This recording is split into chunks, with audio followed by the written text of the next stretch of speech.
मित्रों नमस्कार। Jaipuriyar law chambers के इस यूट्यूब चैनल में पुनः एक बार आपका स्वागत है। मैं एडवोकेट सुरेंदु जयपुरियार एक नए वीडियो के साथ पुनः आपके समक्ष उपस्थित हूँ।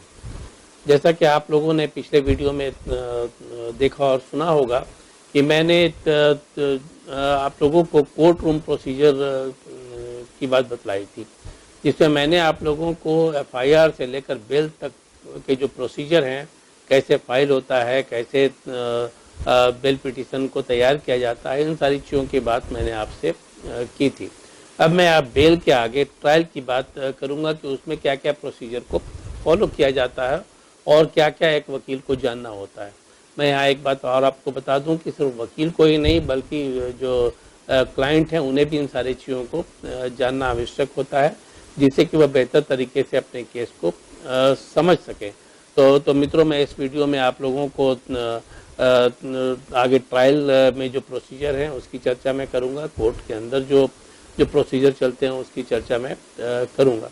इसके पहले मैं आपसे रिक्वेस्ट करना चाहूँगा कि यदि आप लोगों ने मेरे इस चैनल को सब्सक्राइब नहीं किया है तो प्लीज़ सब्सक्राइब कर लें और बेल आइकॉन को पुश करें, जिससे कि आपको जो भी लेटेस्ट नोटिफिकेशन है वह आपको मिलता रहे। तो मित्रों, मैं शुरू करता हूँ कोर्ट रूम प्रोसीजर पार्ट 2 पर अपनी चर्चा शुरू करता हूँ। तो मैं आप लोगों को मैंने जैसा कि बतलाया था कि बेल के बाद बेल बॉन्ड भरना होता है और तब वह टेम्पररी तौर पर, अस्थायी तौर पर वह जो एक्यूज होता है वह रिलीज होता है। लेकिन उसके बाद की प्रक्रिया क्या होती है? तो उसके बाद की प्रक्रिया में आप यह जानेंगे कि कोर्ट जो है, कोर्ट जब बेल हो जाता है या फिर बेल नहीं होता है, दोनों ही परिस्थिति में कोर्ट जो है मामले को सुनता है।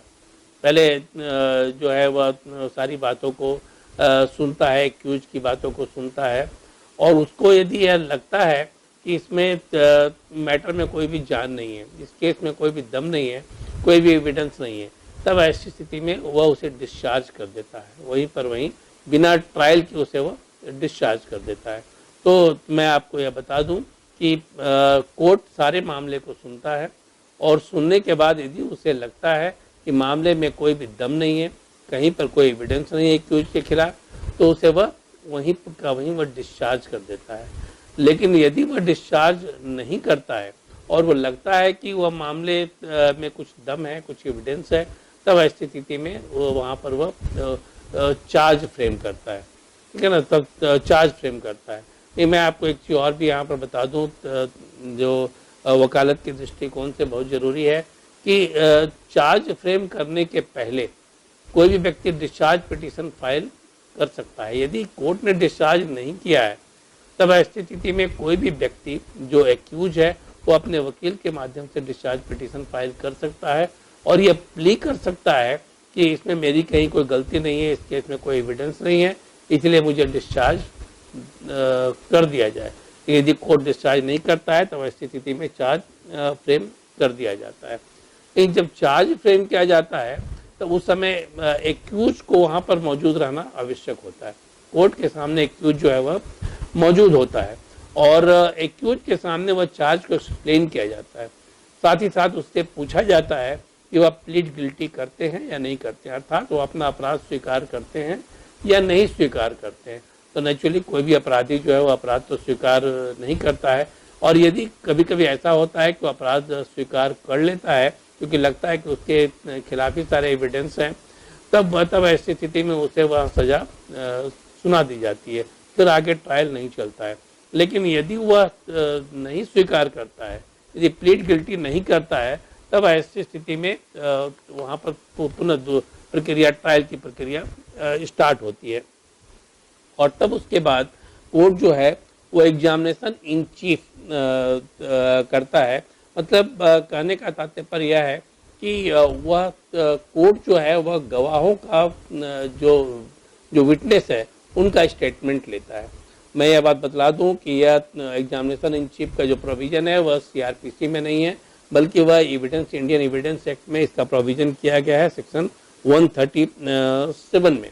तो वह जिसे कि हम एग्जामिनेशन इन चीफ के नाम से जानते हैं और डायरेक्ट एग्जामिनेशन के नाम से भी जानते हैं, जहां पर विटनेस से सीधे सवाल पूछे जाते हैं और विटनेस जो है वह अपने जो विक्टिम है उसके पक्ष में चीज़ों को बतलाता है। वह जो विक्टिम होता है उसके जो गवाह होते हैं वहाँ पर उनको सामने लाया जाता है, उनसे वह प्रश्न पूछे जाते हैं, जिसे कि हम एग्जामिनेशन इन चीफ के नाम से जानते हैं, जिसका प्रावधान इंडियन एविडेंस एक्ट में किया गया है। तब इसके बाद जो क्रॉस एग्जामिनेशन की प्रक्रिया शुरू होती है। क्रॉस एग्जामिनेशन किया जाता है। किसके द्वारा क्रॉस एग्जामिनेशन किया जाता है? तो जो विक्टिम के लॉयर हैं उनके द्वारा नहीं, बल्कि जो एक्यूज के लॉयर हैं उनके द्वारा वो किया जाता है। तो क्रॉस एग्जामिनेशन में जो विटनेस हैं, जिन्होंने जो गवाही दी है, उससे वो पूछताछ होती है। वो जो उन्होंने जो गवाही दी थी उसको उस पर जितने भी पक्ष और विपक्ष की चीज़ें हैं उसे क्रॉस एग्जामिनेशन में पूछा जाता है विपक्षी वकील के द्वारा।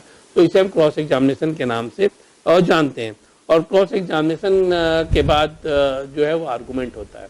तो आर्गूमेंट के बाद सीधे जजमेंट की प्रक्रिया आती है। लेकिन जजमेंट के पहले मैं आपको एक बात बता दूं कि एक्यूज को पुनः एक बार मौका दिया जाता है कि वह अपने पक्ष को रखे। वह जज के सामने उन्हें पेश किया जाता है और उनसे वह पूछते हैं कि जो चीज़ें गवाह में आई हैं, जो चीज़ें इसके खिलाफ विटनेस में आई हैं और जो आर्गूमेंट किया गया है या फिर जो चीज़ें उसे सज़ा दिलाने के लिए यहाँ पर रखी गई है, क्या वह सही है, वह उससे इत्तेफाक रखता है अथवा नहीं रखता है।